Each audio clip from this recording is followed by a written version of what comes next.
Please be seated, everyone. Good afternoon to all of you. Please come on this side, if you may.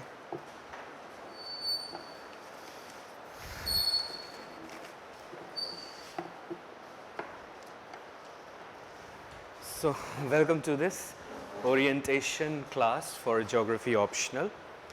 Now, see students, the first thing that we need to understand at this point is what is the significance of optional in our preparation, or how optional is going to help us in clearing this examination. So, the first important question is what is the significance of optional in civil services examination. You see, optional is relevant where? At the main stage. Pre mein to koi optional hota nahi. Now, in the mains you have how many papers? You have GS paper 1, 2, 3, 4, essay and optional papers.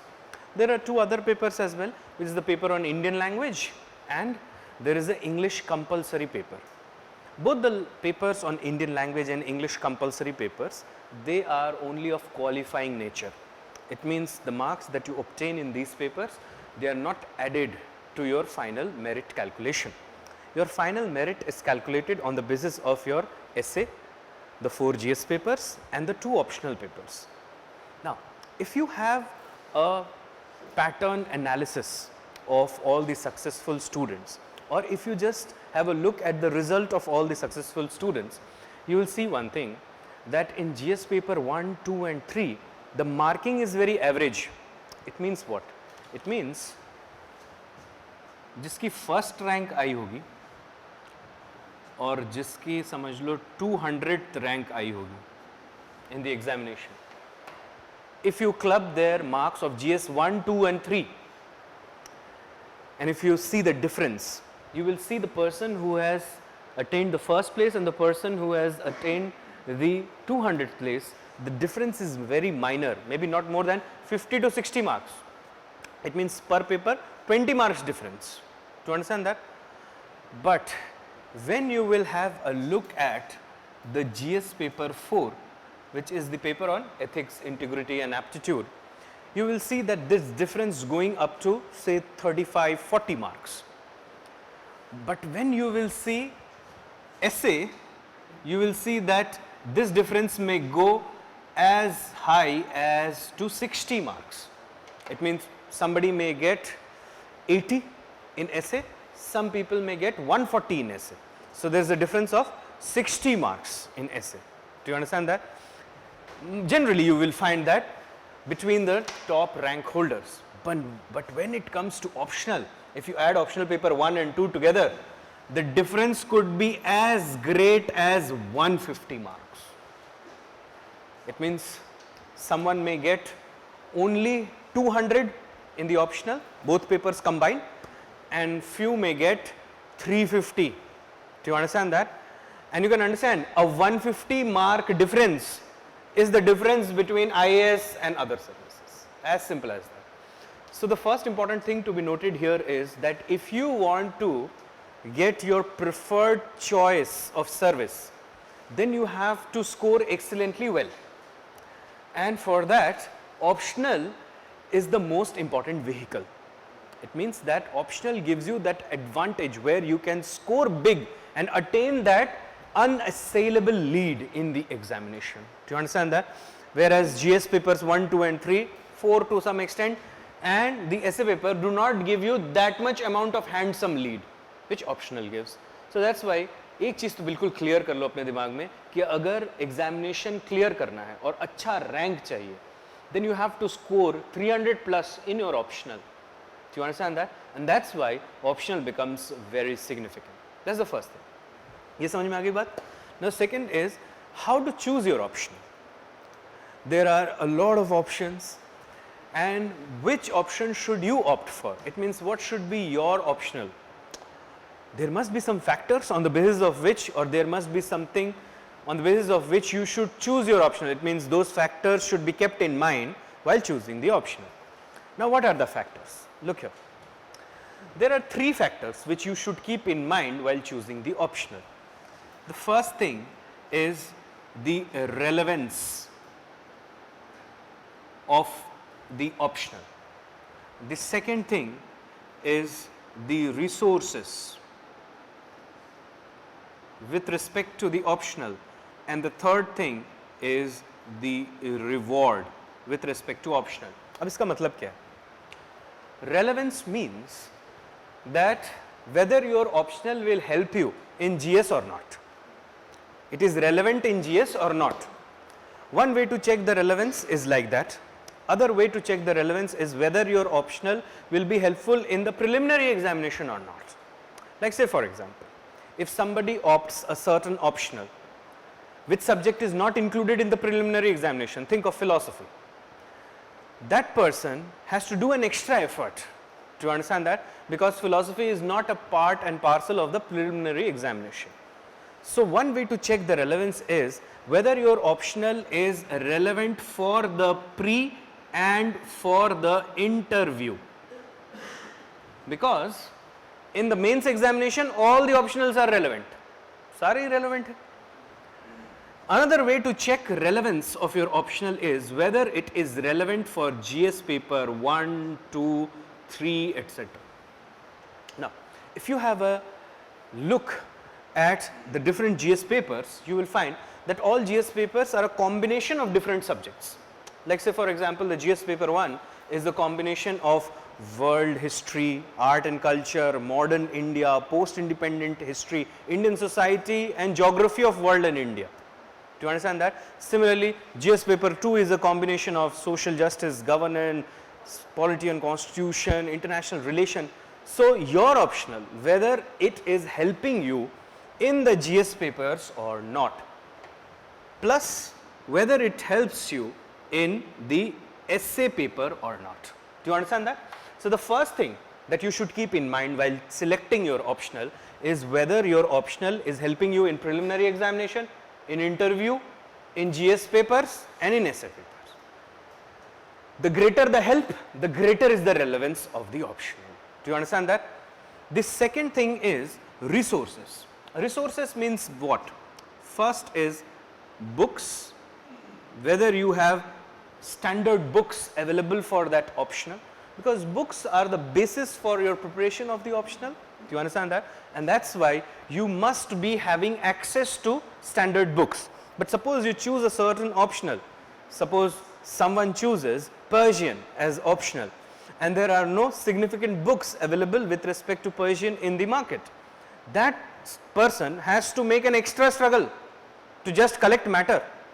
Do you understand that? So the books plus other materials.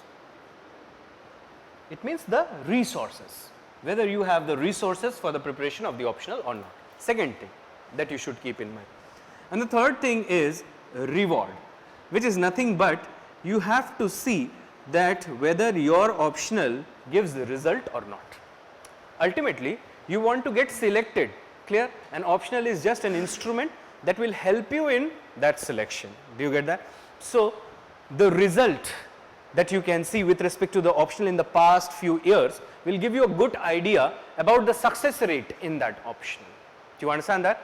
So what are the three factors that you should keep in mind while choosing your optional? Relevance, resources and reward. I call it the 3 R's. The 3 R's that you should keep in your mind while choosing your optional. But देखो, सिर्फ इससे ही अगर optional choice हो जाता, फिर तो क्या बात थी? You must also keep one thing, that you have interest in the optional. If you do not have interest in the subject, you will not be able to sustain with your preparation, because soon you will get fed up by the subject and therefore you will not be able to carry on with the subject for at least an year, because the examination itself takes an year and 1 year prior to that for preparation. So at least 2 years you are going to spend with your optional. But who will decide whether you have the interest or not? Nobody carries the interest from his or her mother's womb. You develop interest. अब जैसे कि समझ लो, किसी को music में interest है तो उसने म्यूजिक सुना होगा, फिर धीरे धीरे उसे इंटरेस्ट आया होगा. So interest is developed when you show dedication. When you show dedication, automatically the interest develops in the subject. Clear? So if you have developed that interest with time in the subject, then only you will be able to sustain with the subject. Clear? One important thing that you should keep in mind while choosing your optional is to check that how much amount of time it takes to prepare the optional, because ultimately the competition is cutthroat, yes, and you cannot spend a lot of time in the optionals, because if you are just obsessed with your optionals, what will happen to your GS preparation, what will happen to your essay preparation? And that's why you must keep in mind that you choose such an optional which can be prepared in at least the same amount of time with respect to other optional or less. It should not be more than that. Do you understand that? Otherwise then it will create a kind of pressure over you with respect to the preparation. Clear? So these factors must be kept in mind while choosing an optional. I have already discussed that why optional is important, because if you score 300 plus in optional, then you may get a lead of 150 marks, and such a lead will end up in the form of IAS, IPS, IFS or any other preferred choice of your service. Do you get that? Now let's come to our root question of the day, and that question is geography a good optional? Is geography a good optional? Because if we find it good, then only we will be able to prepare it, otherwise we will not find it very interesting. So see, what I told you, the first test is the test of relevance.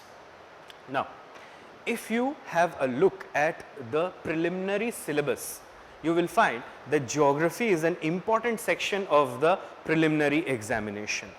In fact, every year nearly, you can say, 12 to 14 questions are asked from geography alone. Clear? In the preliminary examination, including the current affairs sections of geography as well. And you know that environment and ecology is in fact a subset of geography.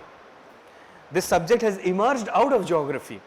There is a branch of geography called environmental geography. From there this science, ecology and environment, has emerged. And now ecology and environment, or sometimes known as ecology and environment or environment and ecology, they are also now an explicit subject in the preliminary examination. It means preliminary examination में environment और ecology से भी questions होते हैं अब.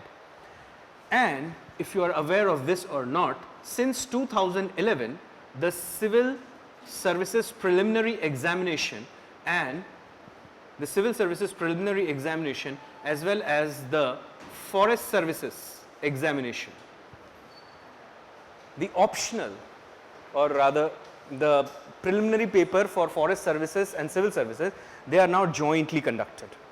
If they are jointly conducted, then you can understand, if the test is forest services, will there be questions on environment? You cannot escape questions on environment in forest services, और forest services और civil services का जो pre वाला exam है वो same है. Clear? It means every year you are going to get somewhere near 15 questions from environment. Clear? तो इधर अगर समझ लो हम 14 ले ले, यहाँ 15, so it becomes how much? 29 questions. And if you just multiply that by 2, it becomes how much? 58. Clear? And if you look at the cutoff marks of preliminary examination for the last 5 years, you will see that hover between 95 to 105 on an average. Can be plus minus 5 here and there. And if you see that if you prepare well your optional, then you can score at least 58 out of those required marks which is necessary for the preliminary examination. So in that way, geography is quite relevant in the preliminary stage. When you have a look at the GS papers, be it 1, 2 or 3, say in 1 you have geography as an important section, and nearly 80 marks question out of 250 marks come from geography alone in GS paper 1. In GS paper 2, though geography is not explicitly mentioned, but in GS paper 2 there is a section called international relation, and in international relation you can always use your learning with respect to geopolitics or political aspects of a geography. Clear? And geopolitics means politics that revolve around geography or politics that is driven by geography. Like you must all have heard about the Indo-Pacific region. The Indo-Pacific region is actually a geographical region, and Quad is something which rotates around the Indo-Pacific region. Clear? So that's why you see that even in your international relations there is a tinge of geography here and there sprinkled over. Clear? If you have a look at GS paper 3, the GS paper 3 has a section of agriculture, and agriculture is again a sub part of your geography. It is included in geography paper 1 as well as geography paper 2, which is the geography of India. Agriculture carries nearly 50 marks in your GS paper 3, and entire agriculture forms one unit in your geography. Clear? So that's why you see from that point of view also geography becomes very relevant. If you have a look at GS paper 3 again, there is another section which is environment. In environment also you see that you can use your geographical knowledge, and nearly 20 marks come from that as well. So 70 to 80 marks in GS paper 3 also is drawn directly from geography. Clear? So it is relevant in pre, it is relevant in GS papers. If you go to interviews, there is a great likelihood that you will be asked about some geographical questions related to your district or to your state. Like say for example, why the sex ratio of women is very poor in your district. Suppose this question is raised to you. Or what are the problems that are faced by agricultural sector in your district. And for all of that, to answer all these kind of questions, you need to have some geographical knowledge. Clear? So in interview also geography becomes very important. Suppose there is an essay on environment. Can you use your geographical knowledge to write that? Yes. So geography pass the first test, and that is the test of relevance. Clear? That's why geography emerges out to be a good optional. Second is resources. Go to any bookshop and just ask for any book of geography. You will find books on geography on every topic. This means what? This means two things. First is there is enough research that has been done on the subject. So there is no dearth of material as far as geography is concerned, first. And secondly, you see that it also highlights that geography is extremely popular. That's why the book shopkeepers are keeping so many books of geography. If it is not popular, they will not keep the books. Can you get that logic?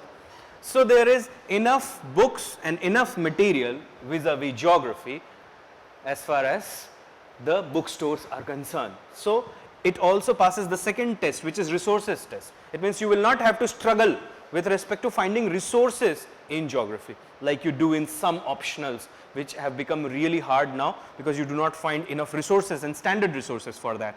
Third is reward, and that's perhaps the most important thing for most of the students, that will I get selected if I take geography or not. The point here to be noted is that because of geography's so much of relevance, and since the 2013 year, because that is the year when UPSC made an amendment to its syllabus and introduced GS paper 1, 2 and 3, and so the relevance of geography only grew. If you see the results till 2019, you will find students from geography, at least 2 to 3 students in the top 20. And how many optionals are there? If you just count the literature optionals and the other optionals, goes more than 50. So in 50 optional, if I take one person from every optional, then also you can understand that in the top 50 I will get one person from each optional. But geography gives you 2 to 3 in the first 20, often 2 to 3 in the first 10. There have been years like this as well, like say for example the year 2014 or the year 2013 or the year 2016. You have geography performing excellently well. In fact, the topper of the year 2013 came from geography, the rank 1. Clear? So in that way you see that geography gives you good results as well. And can you sustain with geography? Yes, obviously you can sustain with geography because it's a logical subject. It does not require a lot of investment of memory, but an investment of your thought, investment of your understanding, and by that you can do that. Yes, every optional has certain aspect of memory factor in it because there are facts as well, but the quantum of investment that you will make in terms of memory is much less in geography than compared to any other optional. Do you understand that? I am talking about social sciences. Maybe in mathematics there is no kind of rote learning but only application. So that's why geography, because of these features, geography becomes extremely popular because it successfully overcomes the 3R test, and you see because of this it finds an equal kind of attraction between students who come from physical sciences, natural sciences, say BSc or BTech or something like that, or student who come from humanities, it means social sciences. They also find geography very interesting and very rewarding. Do you understand that? Now, how should you prepare for geography? That's the next question. The first thing that you should keep in mind while preparing geography is that you should be aware of the subject. So, awareness building is the first stage for geography preparation. This should be followed by the learning of the key concepts. Third thing that you should do with respect to geography is you should collect or cultivate facts and information that can be used while you use your concepts. It means to back your concepts you need some facts and information. And finally, you must develop the habit of application of the concept. Application of the concept means you use the concept in the form of answer writing, you interlink the concepts, you understand what are the concepts involved in this question, so and so. How can you build your awareness with respect to the subject? The first thing that you should do is you should abreast yourself with respect to the syllabus of geography. If you are not aware of the syllabus of geography, then it becomes very difficult for you to learn the subject. Do you understand that? So, syllabus awareness with respect to the syllabus is very important. So, from today keep this in mind that for the next month or so, you should start learning about the syllabus of the subject. Clear? It means if I ask a certain topic, you must keep this in mind that you are aware that in which paper, in which unit that topic comes from. Clear? That's the first thing. क्योंकि आपको पता ही नहीं है कि ये कहाँ का है तो आप तैयारी कैसे करोगे? Do you understand that? Next is you should have a look at the previous year's questions. Previous year's questions, when you will have a look at them, you will get a fair idea about what are the important areas from where questions are asked. And if you analyze the papers very carefully, you will find that there are certain hotspots in the optional from where a lot of questions are asked, and those hotspots can be prepared well then. Do you understand that? So, as far as awareness is concerned, this is how you should go about. When it comes to learning of the key concepts, the first thing that you should do is you should pick the 6th to 12th standard NCERT, and you should start with the 6th to 12th standard NCERTs. Why? Because NCERTs are books written for children, though they are very simple in language and often helps you in ingraining complex concepts. Clear? So, first thing is this, and after that you should focus on the class. In the class, we will try to discuss every concept in a detailed fashion, and I will give you detailed notes with respect to the concept as well, very similar to how we do in GS. But the point is that optional learning is much deeper than GS learning. GS is more about the range of your knowledge, optional is more about the depth of your knowledge. Clear? So, that is why once we are done with the concept in the class, I will give you a good dictation with respect to that subject, and you can prepare your class notes vis-a-vis that topic.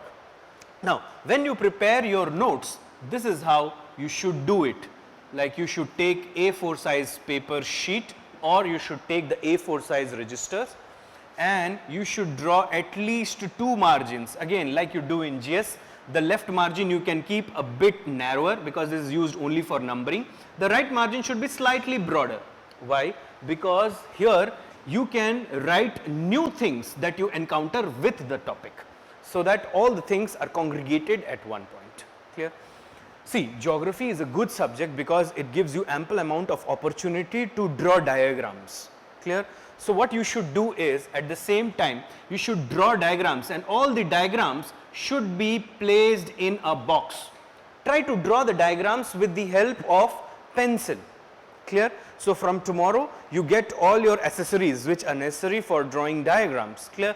And draw the diagrams with pencil and label them with pen. Why I am saying draw it by pencil?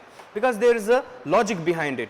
Today the question cum answer booklet that you get for the mains examination, it has limited space, and suppose your diagram goes wrong, the only opportunity that you have is, if you draw it with pen, to cut it and draw another diagram which will look very ugly.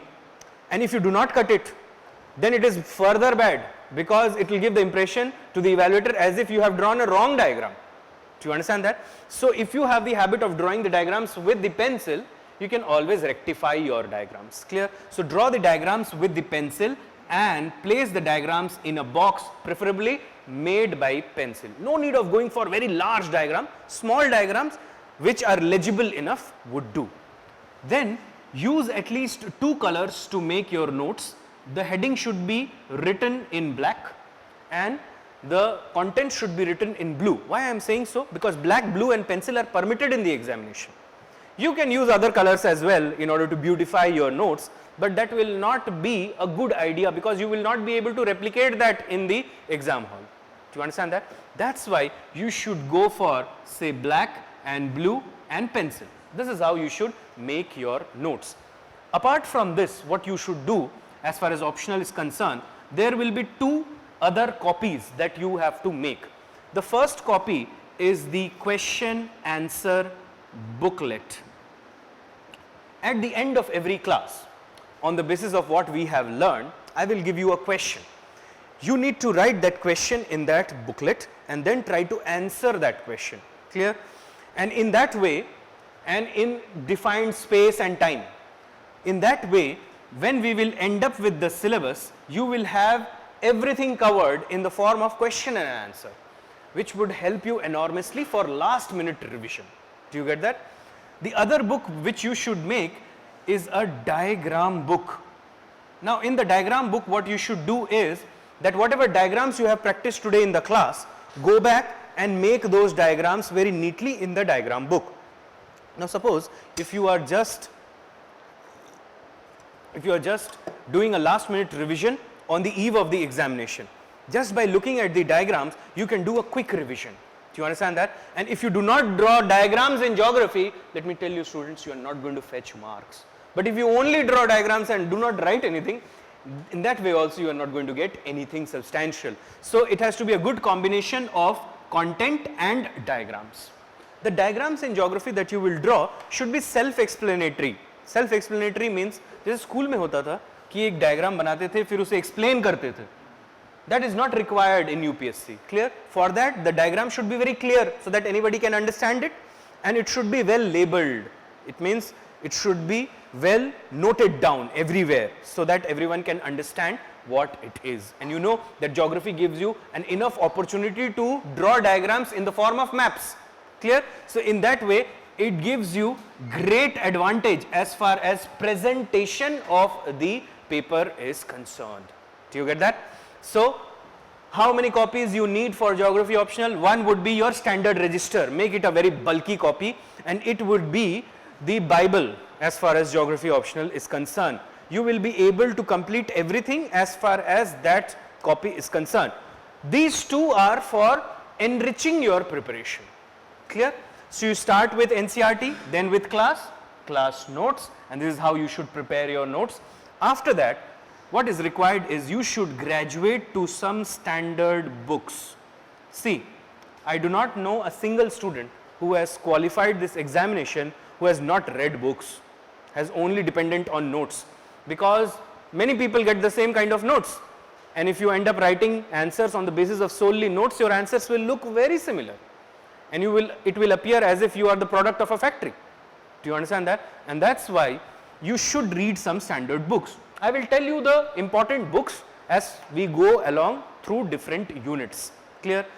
Today, if I give you the list of books, it would be unnecessary and it will also create a kind of burden on your head. But I will tell you only 2 books today which you should purchase, and you can do it today itself. The first is the Physical Geography Made Simple, and the second one is Human Geography Made Simple. Both these books are by Rupa Publications. Clear? So just stick to these 2 books for now. These are very basic books. तो NCERT पढ़ोगे आप, class notes, and you will just read these 2 books. Once we are done with a certain section, I will tell you the standard book for that section. Clear? But standard books, again I am saying, they should be used as reference. पूरा पढ़ने की जरूरत नहीं है. जो आपने notes में लिखा है उसके अलावा अगर कोई नया मैटर आपको मिलता है, you add that to your notes, and that's why you need to keep this margin. Do you get that?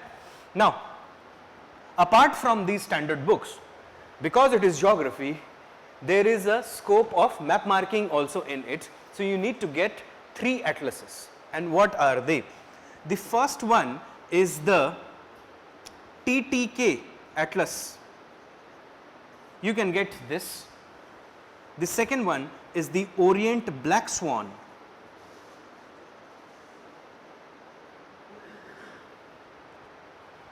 Atlas. Clear?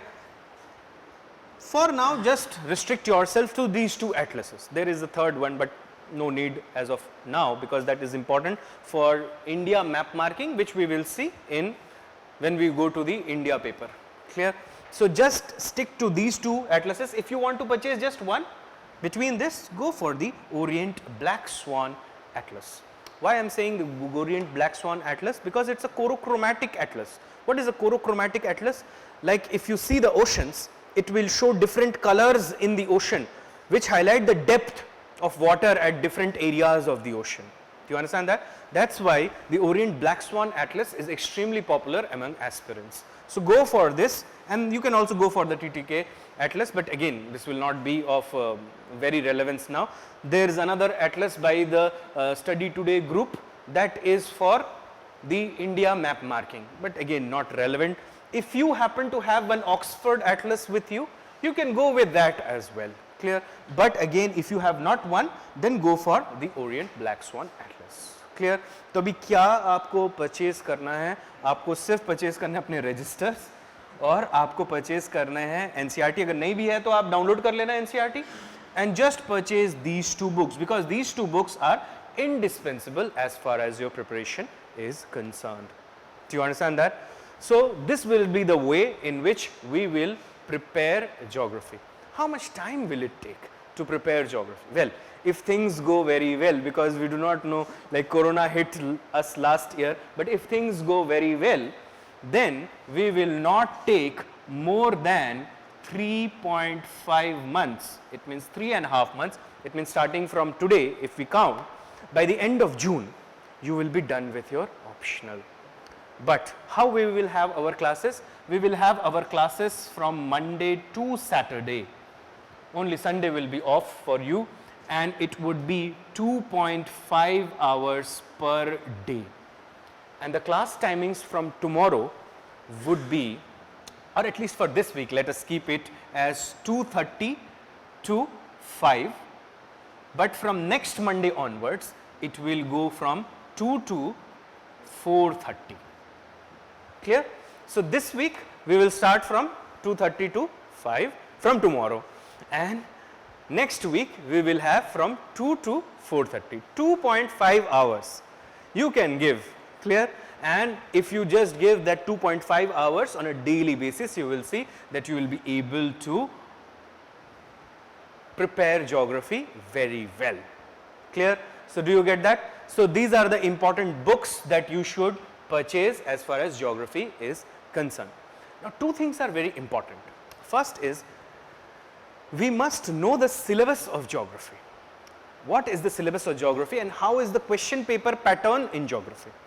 So, if we have a look at the syllabus of geography, geography like any other optional also has two papers. First is geography paper 1 and the second one is geography paper 2.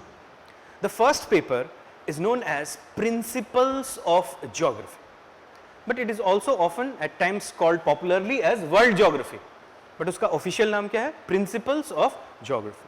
Second paper is Geography of India, sometimes called as Indian Geography. Clear?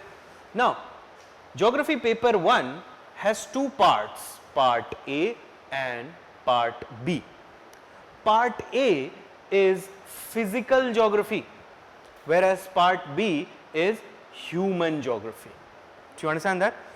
The 5 units which are there in part A are first geomorphology, climatology, oceanography, biogeography and environmental geography. Now have a look at this. Geomorphology is the study of lithosphere, everything that is with respect to the surface of the earth. Climatology is the study of atmosphere, everything that relates to atmosphere, climate, weather, etc. Oceanography, as the name suggests, is the study of oceans. In fact, oceans are the representative of hydrosphere, so it deals with hydrosphere. Biogeography is the study of biota, and biogeography and environmental geography, they combinedly make the study of soil, fauna and flora. Do you understand that? But study of these things from the geographical perspective, not from biological perspective. Do you get that? That's part A of paper 1.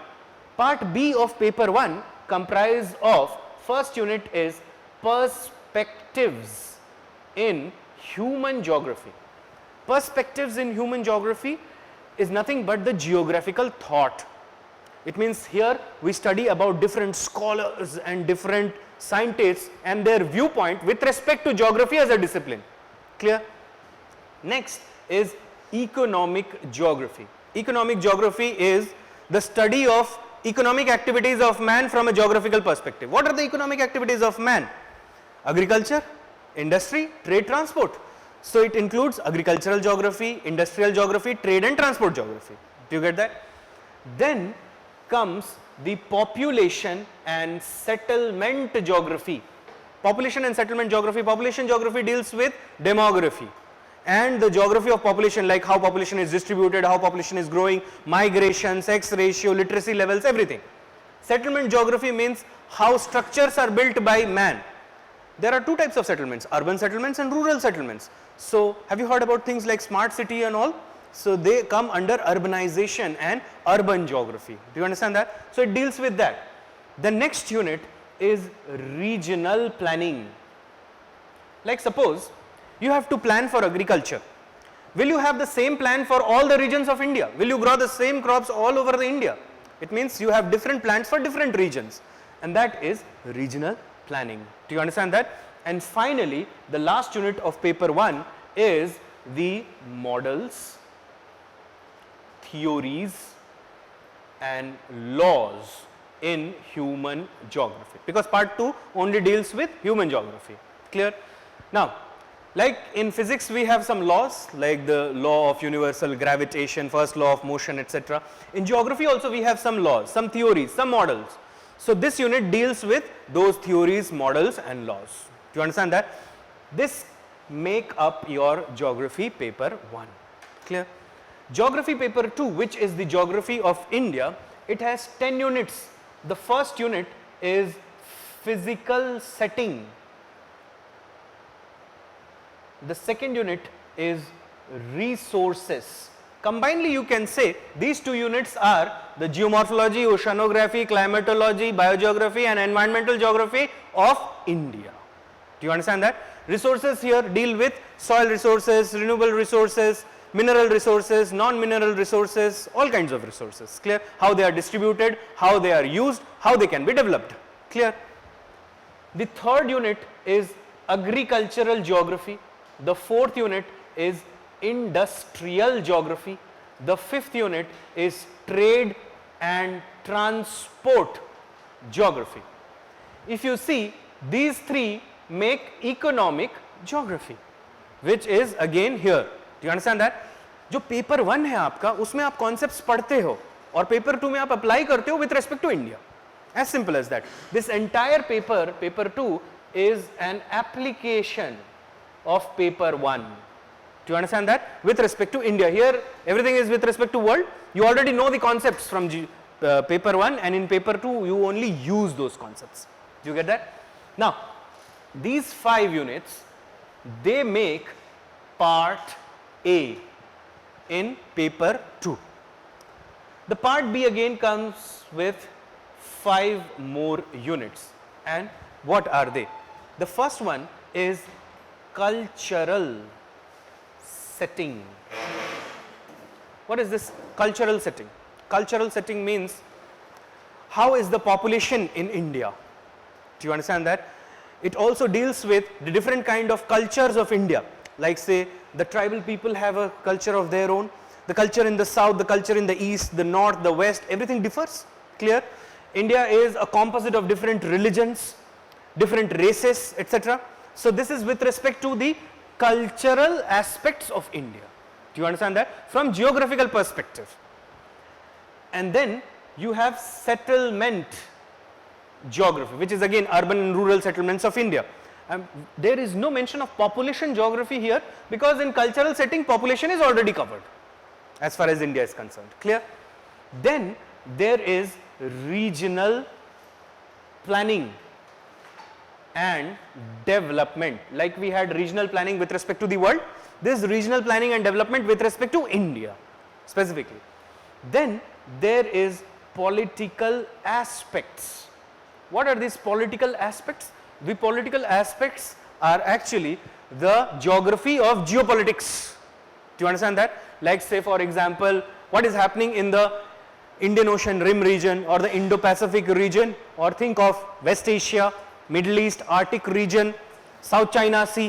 Do you understand that? So these are all political aspects. Clear? Political geography, it means geography of or the politics that rotate around geography, which is geopolitics. Clear? And the last unit is contemporary issues.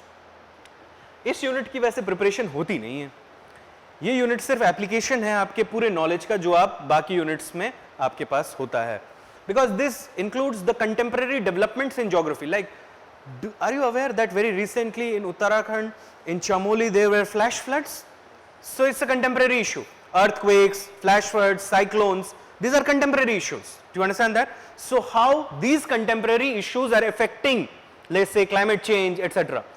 That is what is covered in this unit. So it is full current affairs.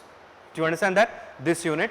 If you look at the geography paper 2, you will find that the first 2 units are actually physical geography and the last 8 units are human geography. Do you understand that? But देखो, अगर आप weightage देखोगे इनका question के form में examination में, तो आप देखोगे 50% of questions are asked from these 2 units only and the rest 50% from the rest 8 units. तो आपको एक जनरल पिक्चर पता चल गया ज्योग्राफी का ऑप्शनल कैसा होता है. Now the next thing is we must know how is our question paper and what we need to do. So I will first talk about geography paper 1. In geography paper 1, there are 8 questions, of which you have to do 5. Clear? Now the questions are divided in 2 parts. One is part A, another one is part B. Part A has 4 questions, 1, 2, 3, 4, and part B has 4 questions, 5, 6, 7, and 8. Out of these 8 questions, you have to select 5. But a catch क्या होता है? That question number 1 and 5 are compulsory. It means you have to do these 2 questions. There is no other choice. Do you get that? Question number 1 is divided into 5 parts, which is A, B, C, D and E. सबके marks कितने होते हैं? 10 marks होते हैं. तो total first question कितने marks का हो गया? 50. Fifth question is also divided into 5 parts, A, B, C, D, E. सो इसके भी कितने मार्क्स हो गए? 50. Do you understand that? So 100 marks come from these papers. 5 क्यों है? क्योंकि जो पार्ट ए है which deals with physical geography, and generally जो 5 क्वेश्चन होते हैं हर क्वेश्चन 1 यूनिट से होता है, 10 मार्क्स का. इसको कंपलसरी इसलिए बनाया गया है ये देखने के लिए कि ऐसा तो नहीं है कि आपने सिर्फ कुछ ही यूनिट्स प्रिपेयर किए हैं. Do you understand that? That's why, so that to check your holisticness of preparation, these 5 questions are asked. Do you understand that? Then there is question number 2. Question number 2, 3, 4, 6, 7, 8. All of them have 3 parts: A, B, C, A, B, C, A, B, C. The first one is 20 marker. The rest 2 are 15 markers. Clear? So first और fifth आपको करना ही होता है. And of the rest 6, you have to choose 3. Do you understand that? But at least 1 from every section. Means इसमें से आपको एक तो लेना ही पड़ेगा, या इसमें से आपको एक तो लेना ही पड़ेगा. ऐसा नहीं है कि बाकी 6 में से 3 करना है तो आपने ये 3 कर दिए या ये 3 कर दिए. You have to pick at least 1 from every section. So the best scene can be you pick 1 from one section and 2 from the other 2 sections. Clear? It can be like 2 from this section and 1 from this section. Any choice. That depends upon your comfort level with the questions. Clear? So see that it is 50 plus 50, which is 100 marks, and then you have 3 questions that you have to choose. In that 3 questions, all are 3 question marks. So it's 30 and 50. So it's 50, 50 and 50, which is 150. 150 and 100, it is 250. 250 marks is your first paper. Clear? Total questions are 28 questions if you count. Total questions are 28 questions. 9 plus 9, 18, and 10, 28. Out of 28 you have to do how much? 19. But वैसे हम कैसे बोलेंगे? Out of 8, 5, because every question has sub parts as well. तो देखो geography paper 1 जो है वो बहुत क्लियर होता है, बिकॉज फर्स्ट पार्ट के सारे क्वेश्चन जो होते हैं वो फिजिकल ज्योग्राफी से होते हैं, और पार्ट बी के जितने भी क्वेश्चन होते हैं वो ह्यूमन ज्योग्राफी से होते हैं. So it's very simple, you can guess that how the question paper will be. But when we look at geography paper 2, which is geography of India, no such kind of conclusion can be drawn here. Why? You see, because it also has the same kind of thing, part A and part B, and here also you have 1, 2, 3, 4, 5, 6, 7, 8 kind of questions. 8 questions you have to make, 5 out of them, 1 and 5 are compulsory. But you see, ऐसा नहीं है कि जो 5 unit हैं पहले के वो part A में होंगे और आखिरी के 5 यूनिट है वो पार्ट बी में होंगे. Questions are intermingled here. Do you understand that? Some questions from physical setting can be found in the 7th number question as well. Do you understand that? That's the first difference between geography paper 1 and geography paper 2 in terms of composition of questions in part A and part B. First thing. Second is, यहाँ पे part A में कितने हिस्से होते थे? 5 parts. But here in part A there are 4 parts: A, B, C and D. B, C, D are 10 marker questions, but A is a 20 marker question which is map marking. Clear? So a map marking question is asked with respect to India. So India की map marking important है as far as optional geography is concerned. For GS both map marking are important. Do you understand that? Then all the other questions have the more or less the same pattern. It means 3 questions, 3 questions, 3 questions, 3 questions, 3 questions, 3 questions, and 5 has 5 parts. Clear? So in that way also, this also becomes a 250 mark paper. So the total marks are 500. If you can score 300 plus out of 500, which is very much easy in geography because it's a logical subject और कुछ रटने जैसा बहुत कम होता है इसमें, you see that your chances of getting through the examination, it increases significantly. Do you get that? So अब मुझे ये बताओ, you have a fair idea about the syllabus, you have a fair idea about how the questions are asked in geography. Clear? So now we will start with the geography optional. But how will we proceed in the classes? See, first we will do the physical geography of world, and it makes perfect sense that in that strain we do the physical geography of India as well. Clear? Because it makes perfect sense to continue with physical geography, and that we will try to finish in half of the time of the total course. The remaining half will go to human geography, and we'll start again with paper 1. We'll try to do all the aspects of human geography, and then we will slowly graduate to paper 2, and in that also we'll try to cover all aspects of human geography. Do you understand that? So this is what we will do. Once we are done with a particular unit, there will be a sectional test with respect to that unit, so as to check how much you are prepared in that. Once we are done with a paper, then there will be a mock test. The mock test will look like this. Do you understand that? The sectional test may not look like this, but the mock test will definitely look like the standard paper, so as to give you a feel before you go into the examination. What you need to do, you need to prepare a question answer booklet, you need to prepare a diagram booklet, and you need to prepare a notebook. So जो notebook आप बनाओगे वो बहुत मोटी बनाओ, clear?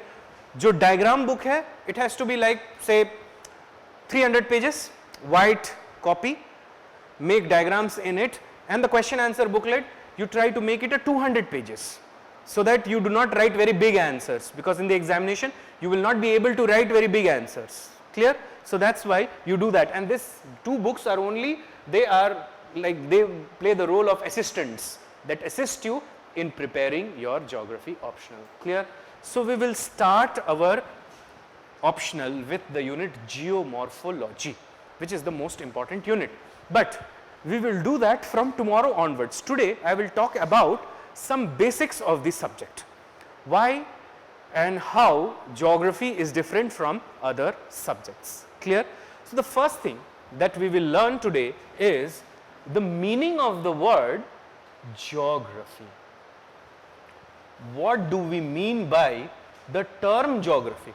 Now see, what will be our approach in the class? Please pay full attention to what I speak. Do not write anything, I'll make you write everything. Just pay total attention so that we understand everything inside out. और देखो बहुत आसान optional है, और because it gives so much of rewards, geography is also known as the king of optionals, and it's evergreen optional. हर साल geography से result आता है और अच्छा result आता है. Reason ही यही है क्योंकि ये optional अच्छा है, आसान है तैयार करने को, और बहुत simple भी है. Clear? If you study well and if you attend the classes very regularly, otherwise it will get very tough.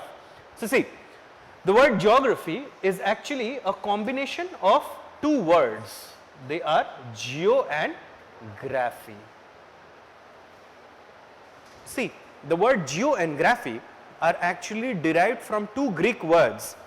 The Greek word is geoid and graphia. From these two words, the word geo and graphy has been drawn. The word geo means earth or earth-like. In fact, geo is short form for geoid, and you must be aware of this, that the earth is not a true sphere.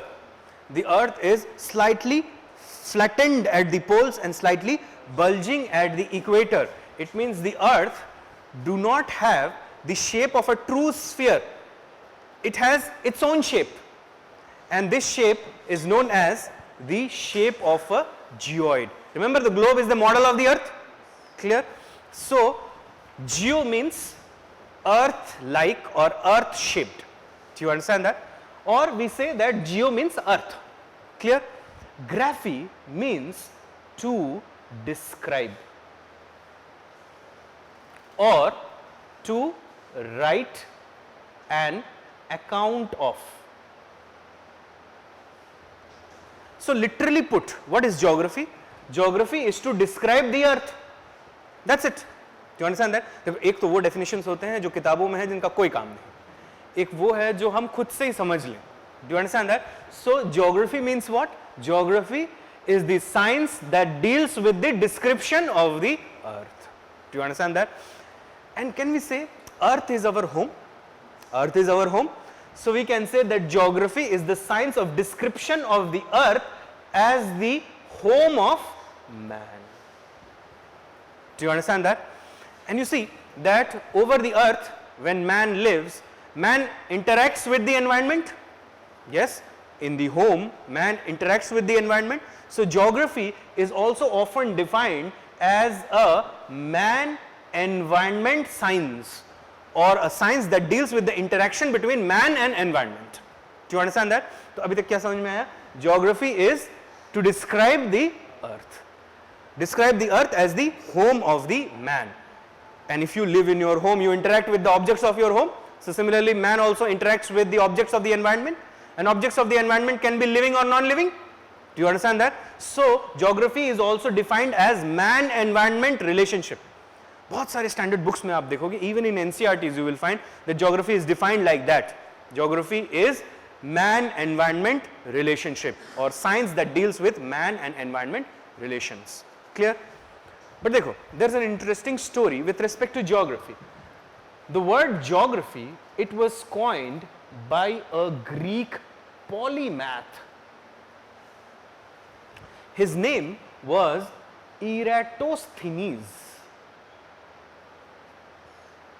Eratosthenes. It means he is a scholar. Clear? And Eratosthenes lived in Cyrene. Cyrene is today presently situated in Libya. But at that time, Cyrene was a Roman town and a Greek town. Do you understand that? And Eratosthenes, this man is a Greek polymath. अब देखो इस word का क्या मतलब है, polymath. अगर आज आप देखते हो, so you will find a lot of specialists in our society. Like say for example, doctors have become child specialists or something like that, neurologists, psychiatrists and all. But in olden days, the same person would be having large number of disciplines as his domain. Like say for example, are you aware of Leonardo da Vinci? He was a painter, poet, astronomer and what not, actor. Do you understand that? So those kind of people are known as polymath. They are generalists. Today we do not have generalists, we have specialists. Do you understand that? So Eratosthenes were a polymath, a Greek polymath, who lived in the city of Cyrene, clear, which is situated today in Libya. He was, in fact, Eratosthenes, he was an astronomer. He was a mathematician.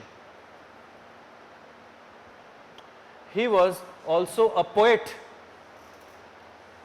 He was also a music theorist. Music theorist वो होते हैं, those who would write music. Like have you seen some notations with respect to music like this? So they would write music like that. So he was a music theorist as well. And obviously he was a geographer. Clear? It is Eratosthenes who coined the word geography. उससे पहले ये word था ही नहीं. Clear? उससे पहले जो लोग geography के बारे में पढ़ते थे, they used to call themselves as students of earth sciences or any other thing, but they will not call themselves as geographers because the word geography did not exist. Do you understand that? Eratosthenes, he served as the chief librarian in Alexandria.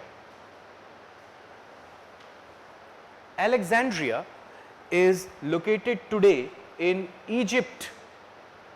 It was a medieval port city. और वहाँ की जो library थी, वो दुनिया की सबसे बड़ी library थी, which was the library of Alexandria. And the only library which was bigger than that was our library at Nalanda. Do you understand that? Now look at this.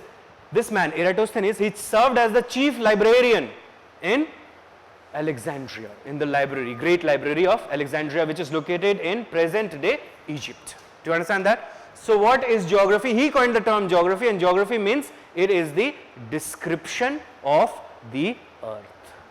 Do you get that? तो चलो ये लिख लेते हैं हम. Just give the heading geography. See, ये आपके optional का हिस्सा नहीं है. We are just building a kind of awareness about the subject. We will start the optional from tomorrow in a technical sense. But वहाँ तक पहुँचने के लिए हमारे पास कुछ basic knowledge होना चाहिए. That is what we are trying to do. So write geography. Under that you write. The word geography was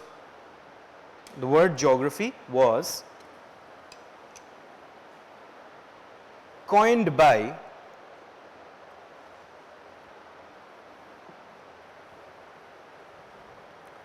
the Greek polymath,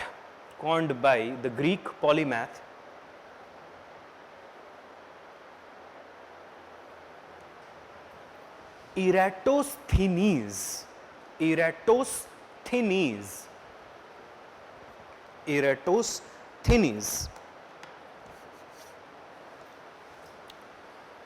Of Cyrene, Eratosthenes of Cyrene. In bracket you write Libya. He also served as the chief librarian. He also served as the chief librarian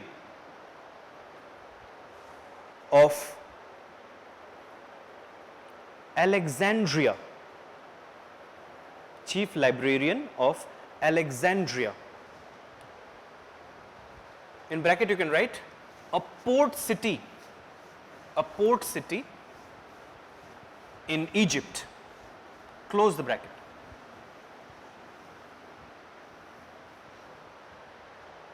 Put a full stop.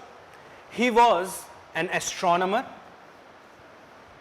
He was an astronomer, mathematician, poet, music theorist, and geographer.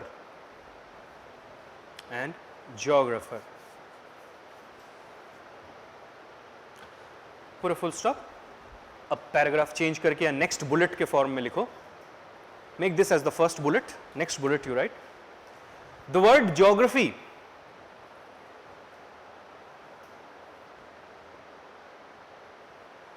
is derived from two Greek words.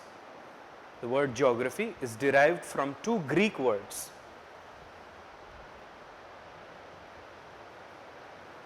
Geo, in bracket you write meaning earth, close the bracket, and graphy, in bracket you write meaning to describe, right? To describe into single inverted commas, meaning to describe or to write an account of,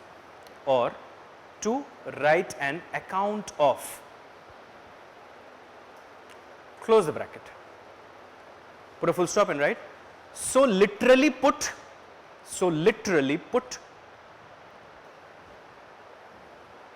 geography is the description of the earth.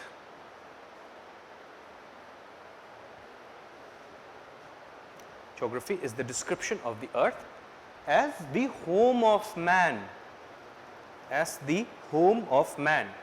तक समझ में आ रहा है? Good. As the home of man. Put a full stop.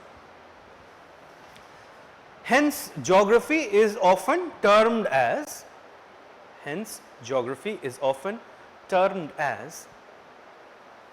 man-environment relationship.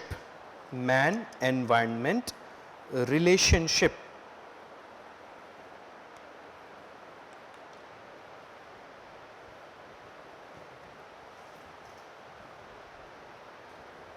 Clear? So, geography is what? Geography is description of the earth or it is man-environment relationship. Clear? यहाँ तक बात clear हो गई? Now, look at this. Geography is to describe the earth.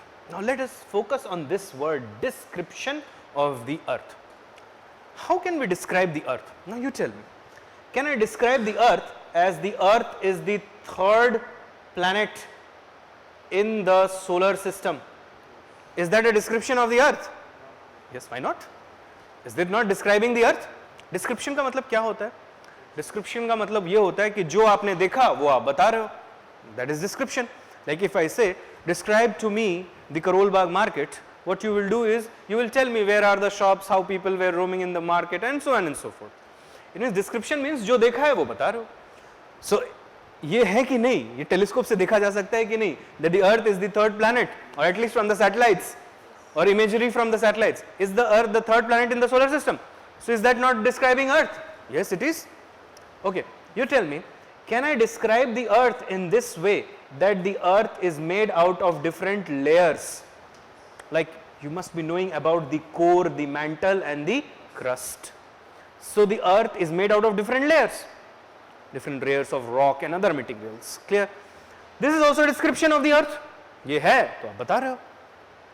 Which of these descriptions are actually geographical descriptions? Well, the answer is none of them. Why not? Because when I describe Earth as a member of the solar system, or when I describe Earth as a member in the universe or as a celestial body, that is astronomical description of the Earth. Do you understand that? It means I am describing Earth in the sense of astronomy, space sciences. Clear? When I describe the internal layers of the Earth, I am describing Earth from the point of view of geology. This is the geological description of the Earth. Because geology is the science of rocks. Do you understand that? So, when I describe the internal layers of the Earth, that is geological description. When I describe Earth as a component unit in the solar system, that is astronomical description. So, what description are we talking about when we say geography is the science to describe the Earth? Well, we are talking about the description of the surface of the Earth. Do you understand that? The geographer is only interested in the surface of the Earth, not in the interior of the Earth or in the space. But you tell me that to understand the surface, should we have some knowledge about the interior and the exterior of the Earth? That's why we study other things. Do you understand that? And when I say surface of the Earth, I not only include the surface, but also the atmosphere in it. Clear? So, when we say the description in geography, what are we talking about? We are saying that geography is the science to describe the surface of the Earth, the features that are on the surface and the atmosphere which is close to the surface of the Earth. Do you understand that? So, geographical description is not geological description, it is not astronomical description, it is rather the description of the surface. Clear? So, write a next question, write in the form of a question, एक star बनाकर लिख लो. What kind of description? What kind of description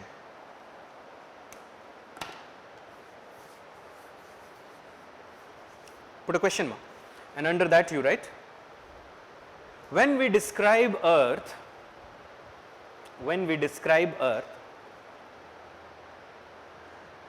as a component unit,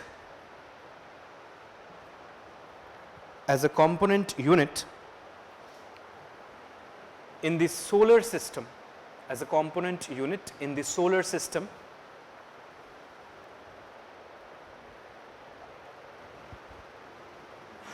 or universe, that description is astronomical description. That description is astronomical description. ये समझ में आया? Good. Put a semicolon and then write, when we describe Earth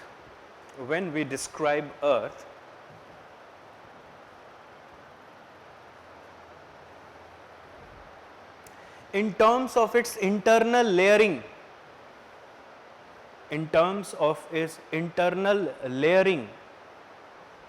of rocks,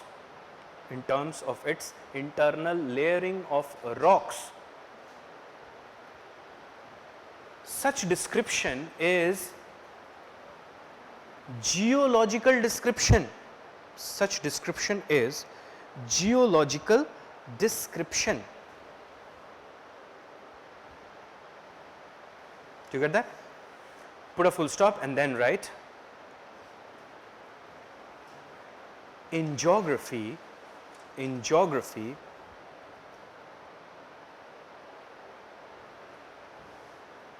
the description is limited to the surface of the Earth. The description is limited to the surface of the Earth. In bracket you write, including the Earth's atmosphere. Including the Earth's atmosphere.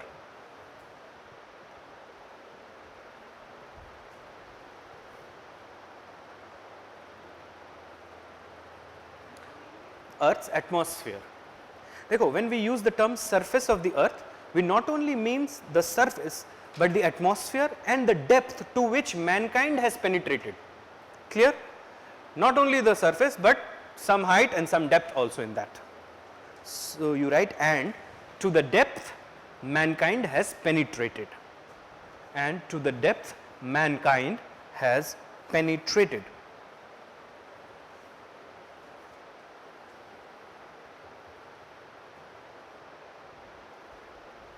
Mankind has penetrated. Now, tell me this, if we are trying to describe the surface of the earth, do we need some knowledge about the earth's exterior and the internal structure of the earth? Yes? Like say for example, think of this, that suppose there is a volcanic eruption and the lava spreads like this, cools and forms a volcanic mountain. Do you understand that? So, to understand this mountain, we must understand lava, and lava comes from beneath the earth. So, we must have some knowledge about the internal structure of the earth as well. Similarly, think of this, that you know that sun rays, they evaporate water, and as water evaporates, it rises and then it condenses and forms clouds, and clouds yield rainfall. Clear? And with rainfall, you can understand rainwater can flow across the slopes of this volcanic mountain, and with time it can erode the mountain and reduce the mountain in size. Isn't that so? So, to understand the reduction of the mountain, we must understand the activities of sun, which is part of astronomy. So, to understand the features of the surface of the earth, we must have some knowledge about the earth's interior and the external environment of the earth. Clear? So, put a full stop and write, to understand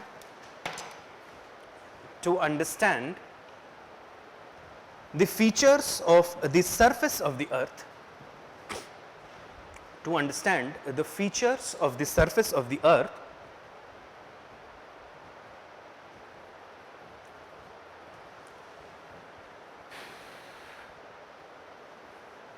some knowledge is required,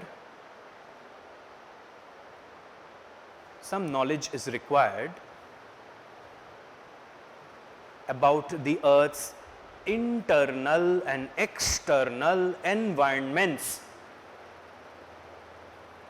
Knowledge is required about earth's internal and external environments. समझ में आ गई ये बात? देखो, तो ये समझ में आ गया that geography is nothing but description of the surface of the earth. Now, I am giving you the name of a particular place.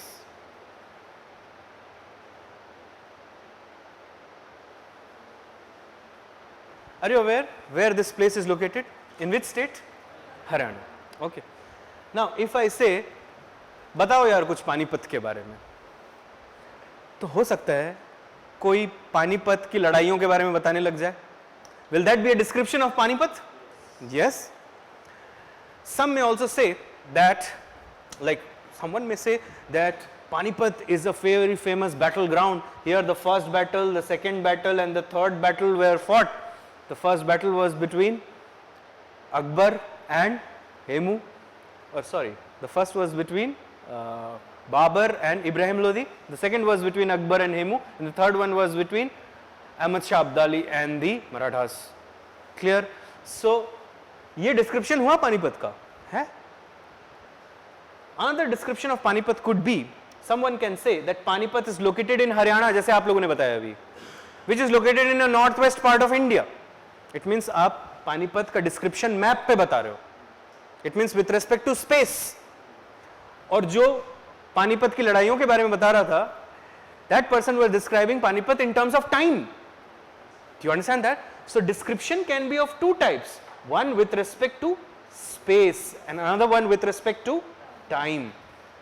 Space related descriptions are spatial descriptions and time related descriptions are temporal descriptions. Temporal description history में होता है. Do you understand that? Where you describe things with respect to time. But in geography, the description is with respect to space. Like say for example, if I ask you that can you make a map where you can show me the major iron and steel plants of India? You will do that? It means you will describe the iron and steel plants over the map, which is a space. Do you understand that? Which is a surface. Do you get that? But if I tell you that give me the description of Rourkela steel plant in its historical sense, then you would say when it was established, how it developed and all. So now you are describing the steel plant in terms of time. Do you understand that? When you describe something in terms of space, such description is known as chorological description. It means description in terms of space. When you describe something in terms of time, that is known as chronological description. You might have heard this term, that arrange the rulers in chronological order. It means with respect to time.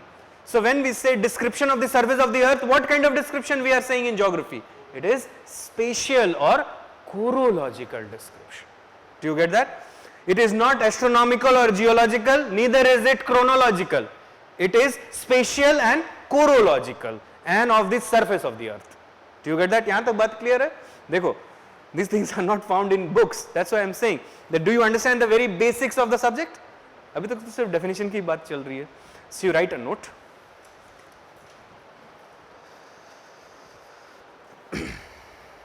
Geography deals with the spatial distribution,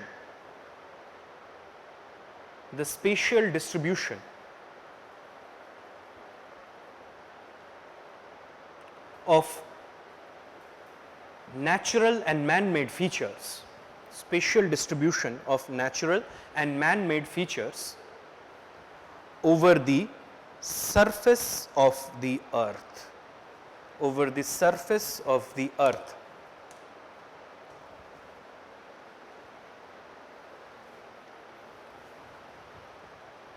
Geography, geographical कर लो, geographical description is chorological description. Write this in inverted commas. Description is chorological description.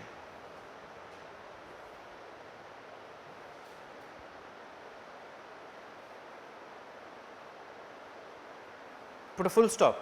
In contrast, historical descriptions are chronological in nature. In contrast, historical descriptions are chronological in nature.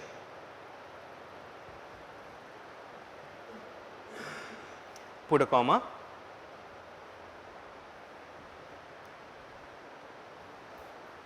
It means in history,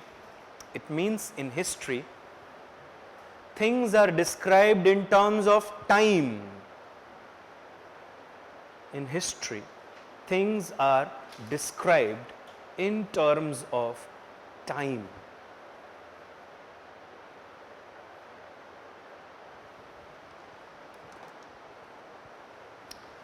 So look here, can I say this, that geography is a, now whether this statement makes sense or not, just tell me this.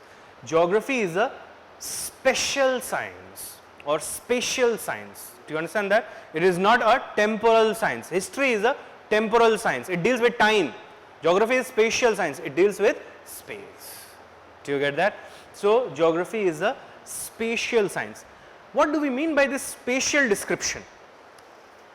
It means description with respect to space. इसका मतलब क्या होता है? इसका मतलब बहुत simple होता है. It means that how things are arranged over a surface. As simple as that. Now you tell me that can I make a map of India or map of world, and can I highlight the major rivers of the world? It means how rivers are distributed over the map of the world.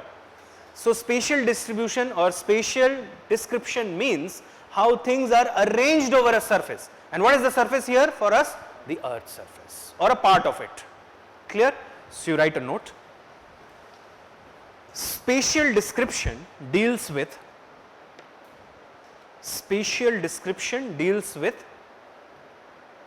how things are deals with how things are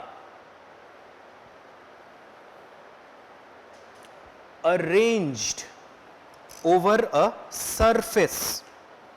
Things are arranged over a surface.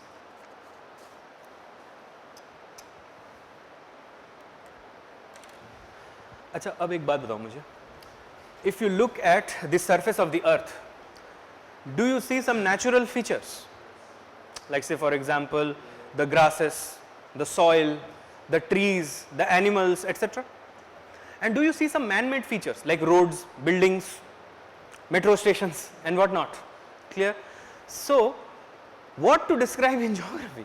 When we say we describe the things that are there on the surface of the earth, features of the surface of the earth, it means the next question that we must ask is, what is the subject matter of geography? What are we describing over the surface? It means how we are arranging things over the surface. Well, the answer is very simple. The subject matter of geography is everything. Everything is subject matter of geography. Anything that can be expressed over a map of the world becomes the subject matter of geography. जैसे एक बात बताओ, can I make a map of rivers of India? Can I make a map of mountains of India, plateaus of India, plains of India? अब जो भी चीजें मैंने बोली, rivers, plateaus, plains, mountains, etc., they are all created by nature.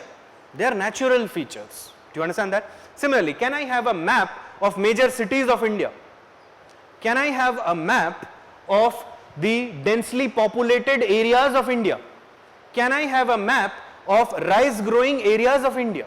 Can I have a map of iron and steel producing areas of India? और जो भी चीजें अब मैंने बोली, these are all created by man. Do you know? Cities are created by man. Iron and steel industry is also created by man. Agricultural fields are also created by man because they are human features. Agricultural geography, economic geography, it's a part of economic geography. So when we describe the physical features over the surface of the earth, we are in the realm of physical geography. When we describe the man-made features over the surface of the earth, we are in the realm of human geography. That's why we say human geography. It means how human things have been distributed over the surface of the earth. Do you get that?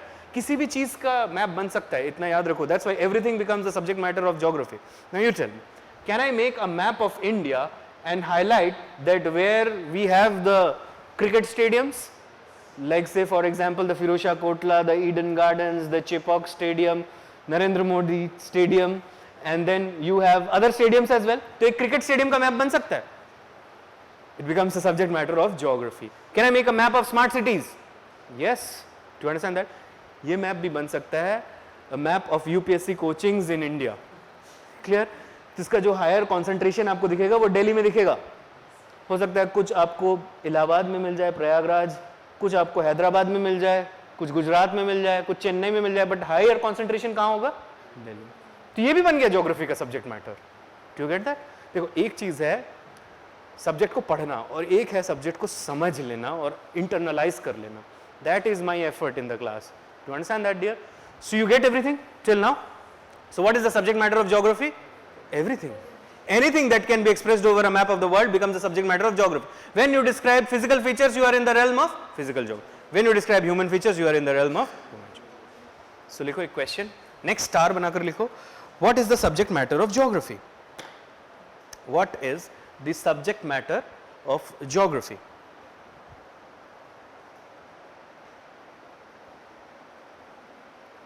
Put a question. And under that you write, anything that can be expressed over a map, anything that can be expressed over a map becomes the subject matter of geography. Anything that can be expressed over a map becomes the subject matter of geography.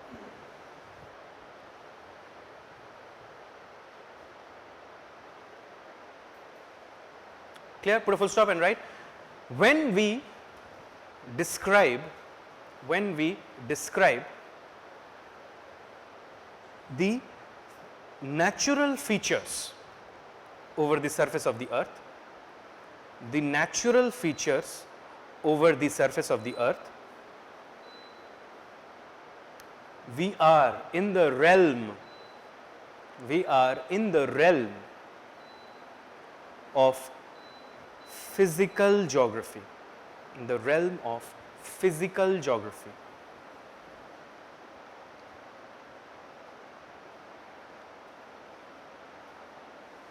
And when we describe the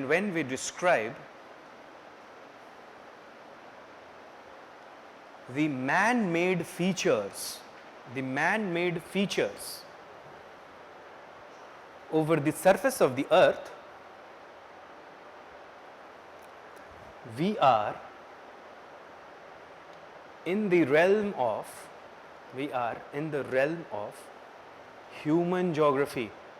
We are in the realm of human geography.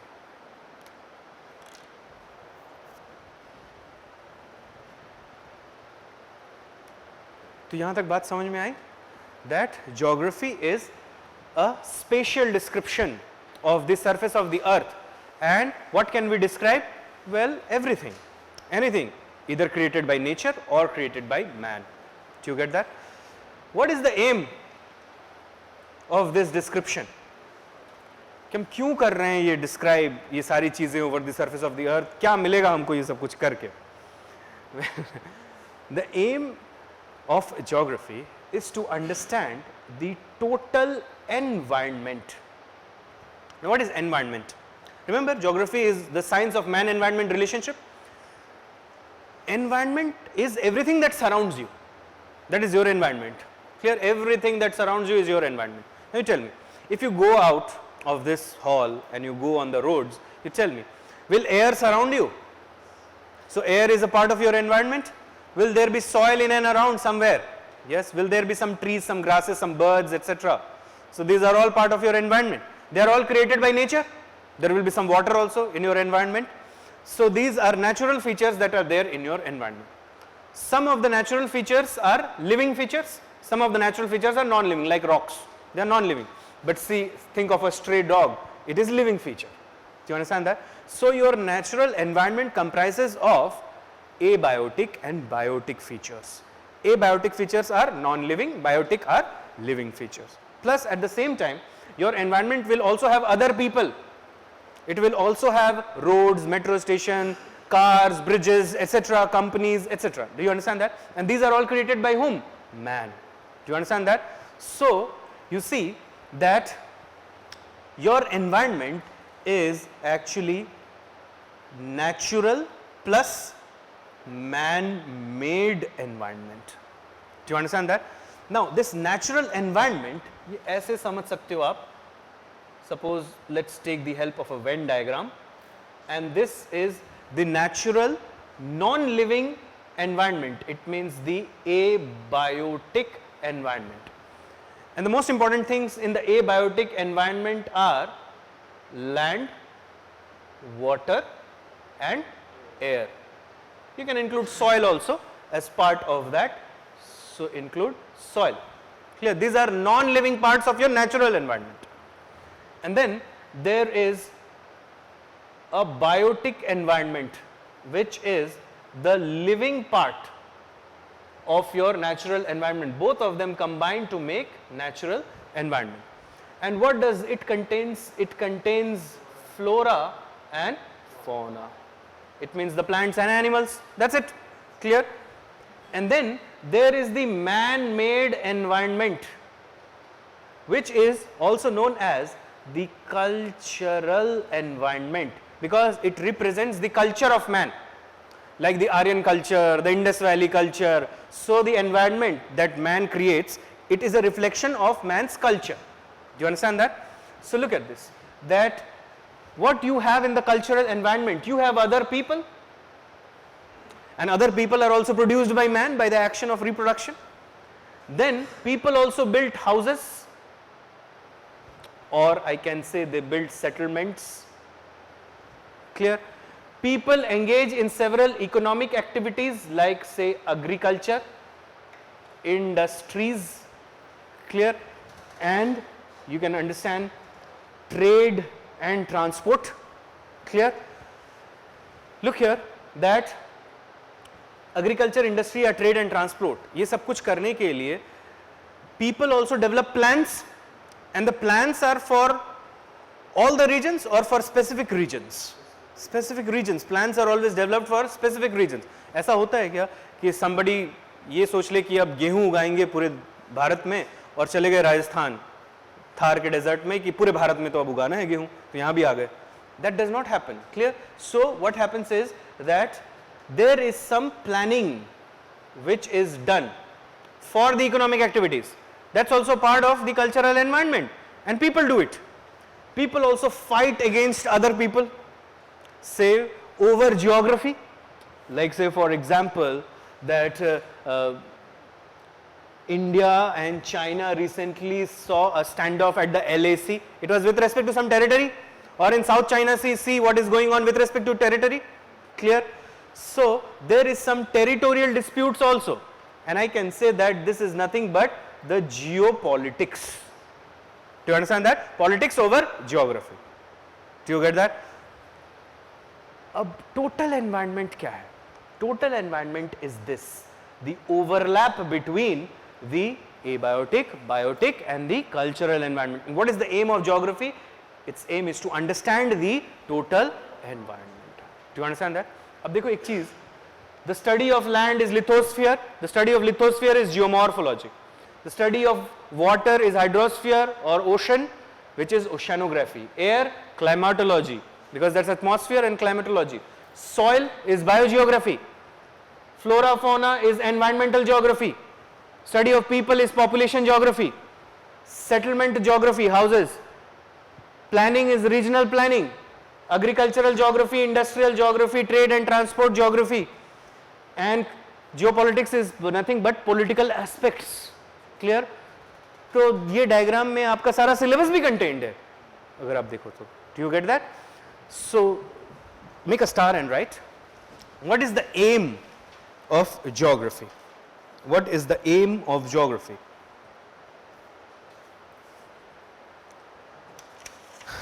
Under that you write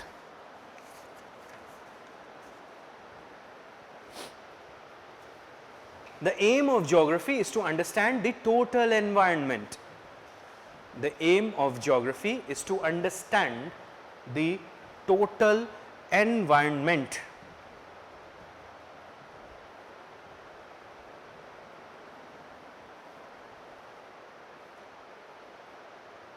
Which is an overlap between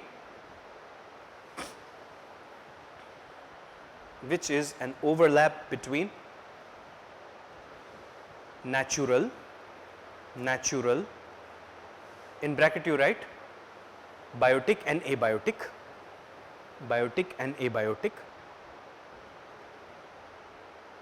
close the bracket, and cultural, in bracket you write man-made environment.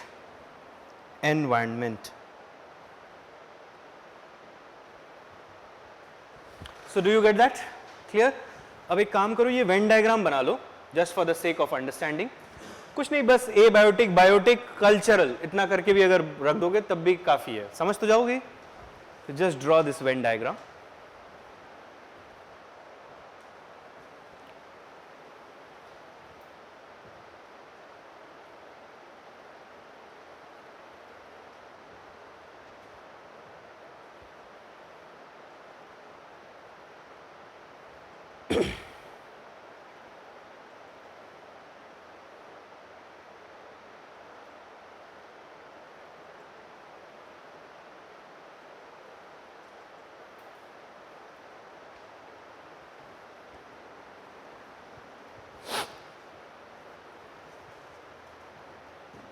Clear? So the next question that we must ask ourselves is geography only description? क्या सिर्फ describe ही करते रहना है? Like say for example, if you look at a mountain in geography, you also want to know how that mountain came into existence. Clear? And you also want to know the future of that mountain, what will happen to it. Clear? It means geography not only deals with description, and what kind of description? Spatial description, but it also deals with the study of the origin and evolution. Origin means how it came into existence, and evolution means how it changed across time. Of what? Of both human as well as natural features. आपको ये भी interest होगा कि एक city कैसे बनी और कैसे इवॉल्व हुई और कैसे अब बढ़ रही है. Do you understand that? So geography is not only description, it is also the understanding of origin and evolution of what? Both natural as well as man-made features over the surface of the earth. Clear? So make a star and write another question. Is geography only description? Is geography only description?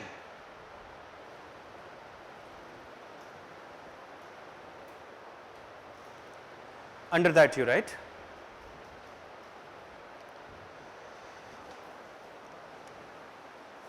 geography is not only description, is not only description.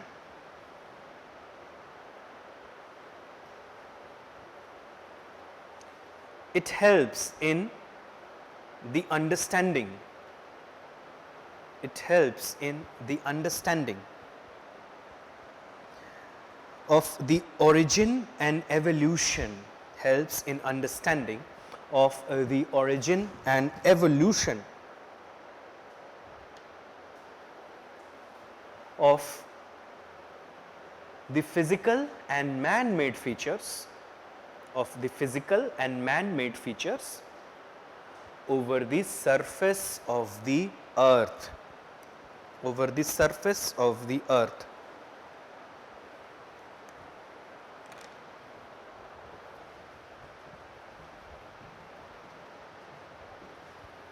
Clear? Now look at this, that why we want to understand the origin, evolution also of the man-made or surface features or natural features over the surface of the earth. Well, in other words, I am asking you that what is the objective behind all of this? The objective behind all of this is the ultimate aim in geography is, or the ultimate objective कि जो आपको हासिल करना है geography में, is to end up with maps. Clear? You want to create maps for specific regions so that these maps can be used for making decisions. Do you understand that? Like suppose किसी को अगर factory लगानी है और factory लगानी है किस चीज की, समझ लो शुगर फैक्ट्री लगानी है, तो उस आदमी को सबसे पहले मैप देखना चाहिए या नहीं? To understand that? अगर वॉर करना है मैप चाहिए, अगर टूरिज्म करना है घूमने जाना है मैप चाहिए.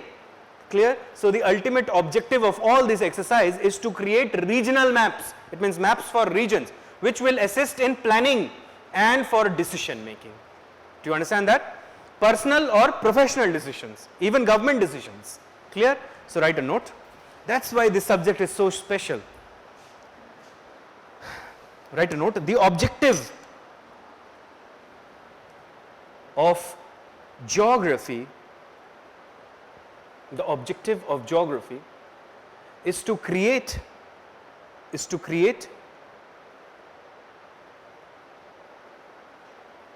regional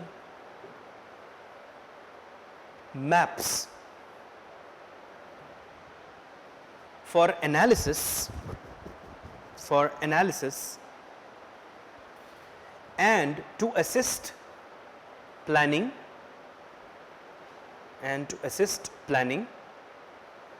or decision making, Clear? Now look here, देखो, there are generally two kind of sciences. One is the natural science or the natural sciences. The other one is social sciences.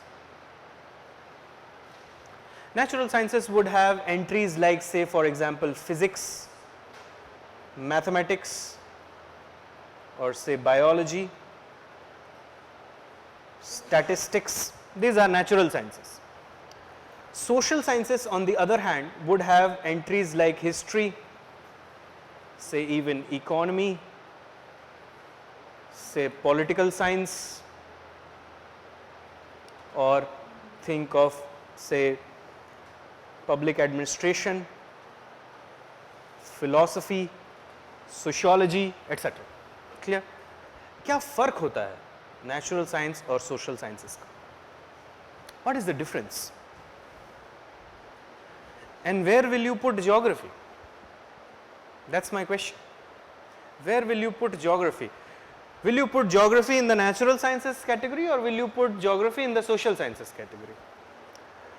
If you have studied in any university, or you are studying in a particular university, where is geography kept in the discipline? In social sciences category or in natural sciences category? सीधी सी बात है कि science college में geography मिलता है या arts college में? So geography is kept in which category? Social sciences. Clear? But एक चीज देखो, वो तो हम बाद में देखेंगे कि why it is kept in social sciences. Just tell me, what is the difference between natural science and social sciences? Natural science is facts. Fact based. Social sciences also have facts. Like say for example, in sociology you have fact about how much a certain tribe has literacy levels in India. That's a fact. 37% something like that. Suppose that's a fact. फर्क क्या है? देखो,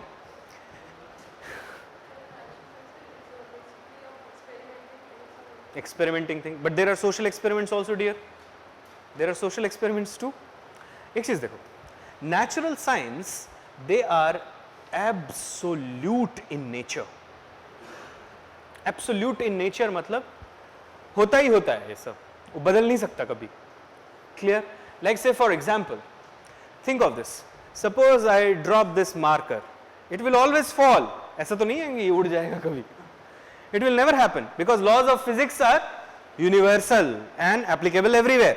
या ऐसा देख लेते हैं, 2 + 2 अगर मैं करूं तो 4 होगा, अगर आप लोग करोगे तो क्या 5 हो जाएगा? नहीं. कोई यूएस में बैठ के अगर 2 + 2 कर रहा होगा तो उसके लिए 5 हो जाएगा क्या? Not necessary. Clear? It means absolute in nature. They function on cause and effect kind of relationship. Do you understand that? कि अगर ऐसा है तो ऐसा ही होगा. That's what it means. If it is 2 + 2, the answer will be 4. If you have dropped the marker, it will fall. Do you understand that? It will fall on the floor. So it's something like that. There is absoluteness involved in it. But एक बात बताओ कि अगर उस दिन बाबर नहीं इब्राहिम लोधी जीत जाता तो हिस्ट्री ऐसी होती? अच्छा चलो ऐसे बता दो मेरे को. Like say for example, you have 1000 rupees in your hands, and suppose I have 1000 rupees in my hands and I have 3 options.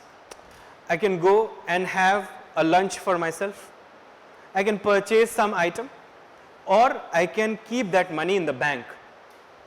कौन है यहाँ पर जो श्योरली बता देगा कि what I will do? Nobody can. Clear? It means can you predict the economic activities of man? अच्छा समझ लो एक ग्राउंड है, वहाँ पे लग रहा है देख के कि यहाँ पर राइस कल्टीवेशन अच्छा होगा, बट सपोज सरकार ने एमएसपी दे दी ज्यादा वीट पे, तो सारे फार्मर्स वीट उगाने लग जाएंगे. Do you understand that?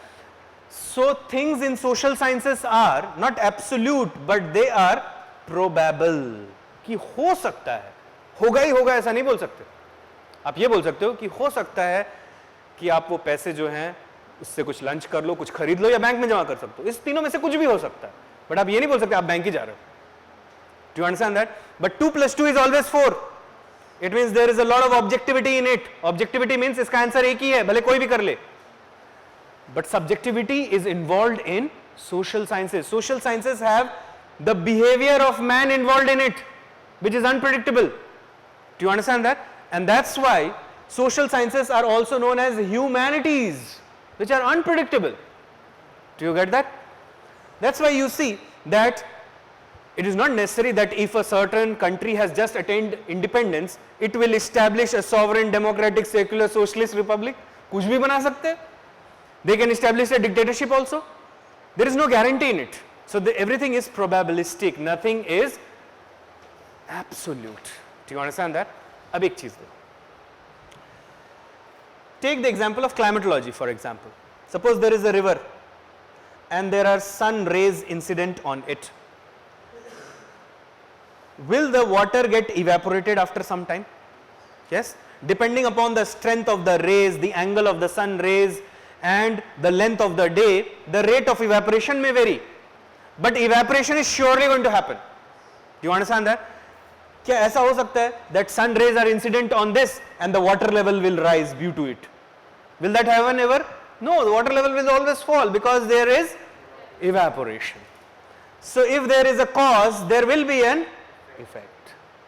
That is how climatology, at least it functions like that. Or suppose something like this, there is a mountain and if suppose there is rainfall over it and rainwater goes down like this, can I say with time it will erode the mountain? Can I say this? And you know the rate of erosion will depend upon the strength of the channel and the structure of the rocks and the time for being the water moves uninterruptedly.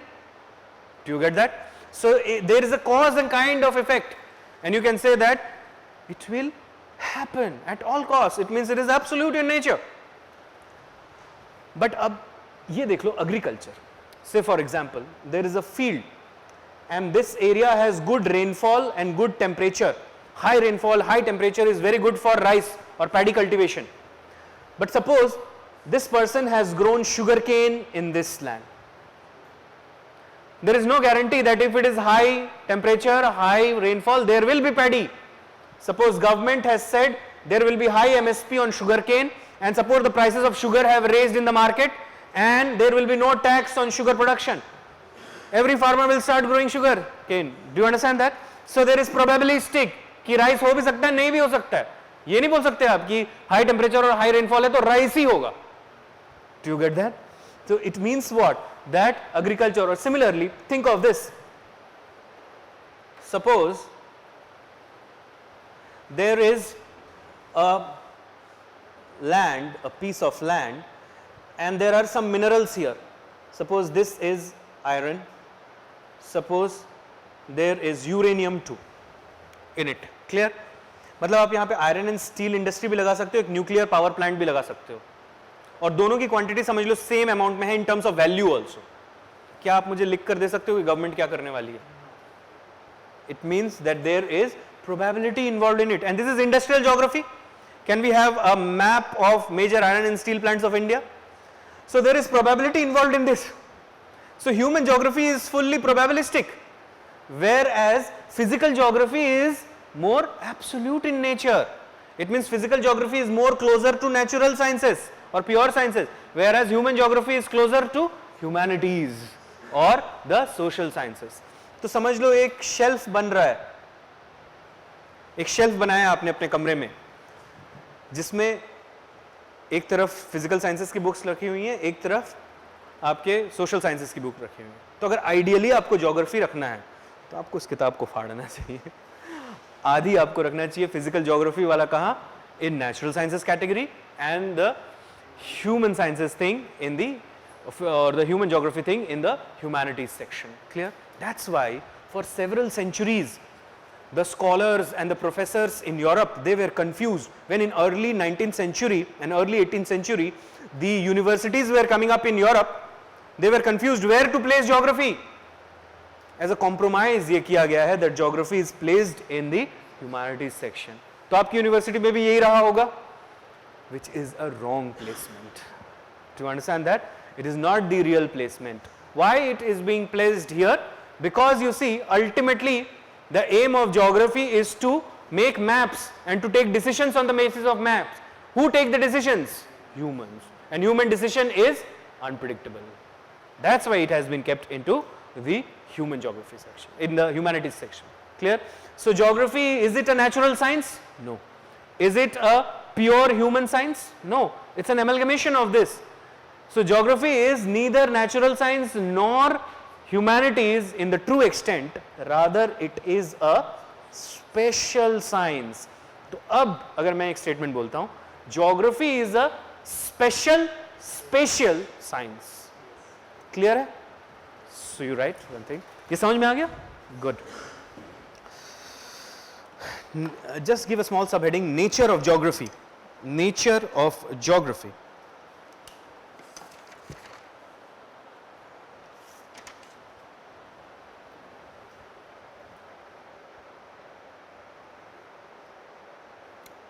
Under this you write, geography is neither a pure science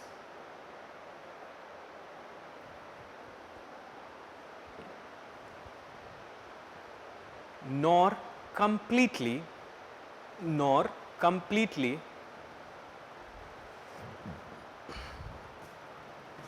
a social science, nor completely a social science. It is an admixture of both.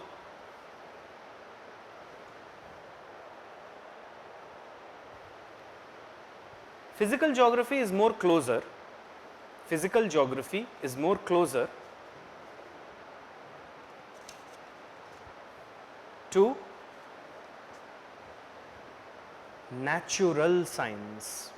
Physical geography is more closer to natural science or pure science, whereas human geography is more closer to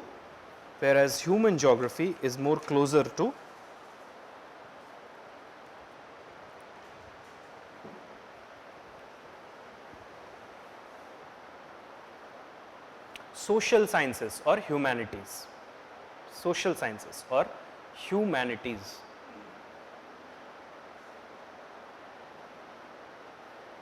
Clear? Put full stop. Thus, geography is a special science. Thus, geography is a special science. Put special into single inverted commas. Special science. Write a note under this. Hence, for a number of years, अच्छा ये बात सुनो आप, बहुत सालों तक, for a number of years, when the universities were being built in Europe, geography was not included in any university course because it was difficult to give an entry to geography. But then geographers जितने थे उन्होंने सबने हल्ला किया, so as a compromise it was included into the humanities category, but that is a compromise. Clear? So क्या लिखा आपने? Geography was not included. Geography was not included as a major discipline. As a major discipline in formal university education. In formal university education.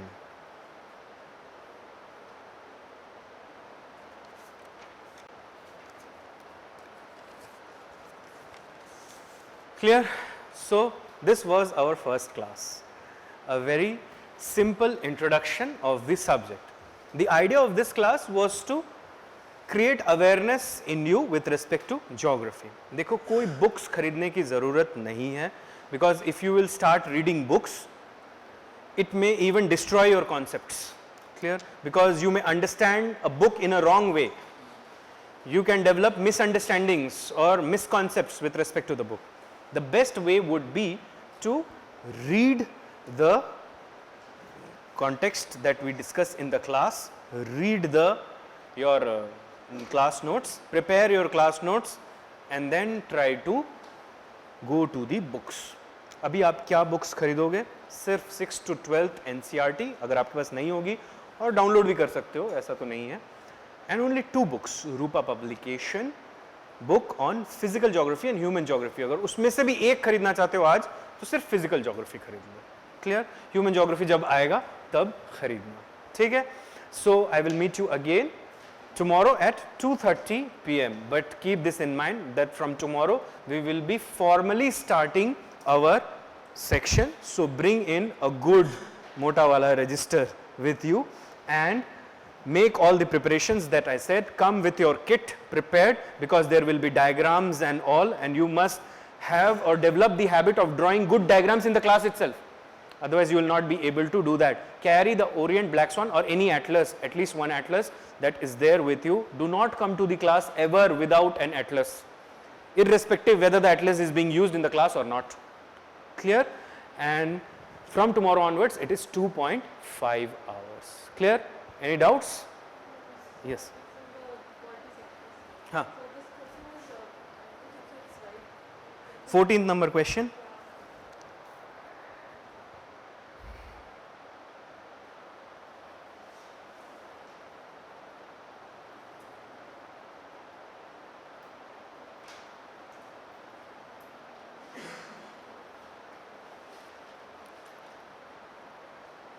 The answer should be D for this.